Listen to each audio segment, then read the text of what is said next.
impacted me the most is actually Barking the Mouse, which is a class book that I was able to publish with my students this year. It was a great reminder letting me know that the only limits on my students are the ones that I would put on them. And it wasn't until I got to college that I found a book that I was really passionate about. It's called The Presence of Others. I got to reading it and said, wow, this is moving, you know. It stirred my soul just reading. I never thought a book could do that. My favorite book is The Help by Catherine Stockett. And that book just took me into Mississippi in the 1960s. Every single emotion that you could have that I had, that book tapped. I really like The Purpose-Driven Life because the first sentence in the book says it's not about you. And this life is not about me, it's about serving others. I was called to serve others, to be a teacher.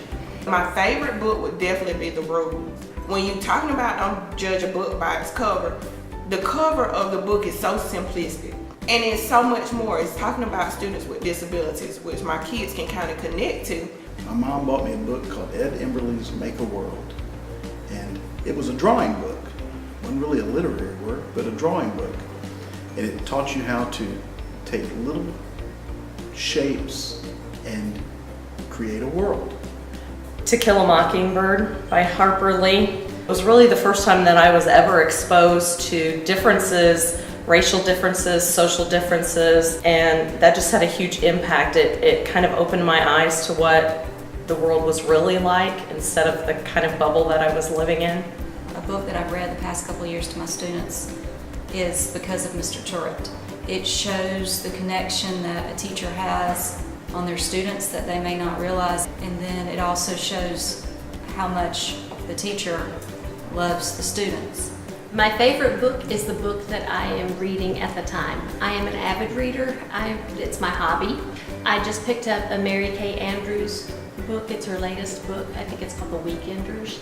The book that I chose that had the most significant impact on my students was called Rainbow Fish by Marcus Pfister, because it taught my little kindergarten children, and it teaches them every year that they should share to make friends and be nice to other people to maintain their friends and keep relationships with other people.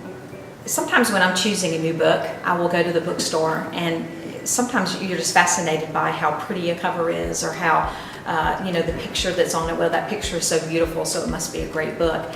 And then you pick up the book and you read the cover of it, and you're like, I don't think I'm interested in that. There's a level I think that students can get to, but that's hidden. It's beyond the surface, and you don't know that until you show some compassion, some caring for them. They all have their own strengths, they all have their own creativity, they all are unique individuals and are all equal within my classroom. Even at 5 and 6 years old, students come to me and they've already been judged and labeled by family or friends or whoever, and I want them to know when they come into my room, they're having a fresh start. I believe in them, and that all those labels can just melt away. I made a decision a long time ago that every school year when we get our new list of students, I made the decision not to go to their previous teachers and ask them how this student was or to tell me about that student. And I think it's important to come in with an open mind and give everybody a clean slate. A lot of times my kids are labeled as the behavior children. And there's so much more than just the behavior children. They have personalities. These students can go on to be anything. Children can't help the packaging that they come in. They cannot help if their parents are wealthy or not wealthy. You cannot judge a student based on how they look or how they smell or the needs that they have, because everybody is a unique individual, and you have to look inside them and find what's special about that child. For new teachers, I would say it is very important on the first day of school to start building a one-on-one relationship with students. The faster you can make them feel loved and appreciated and respected will really help you have a successful relationship.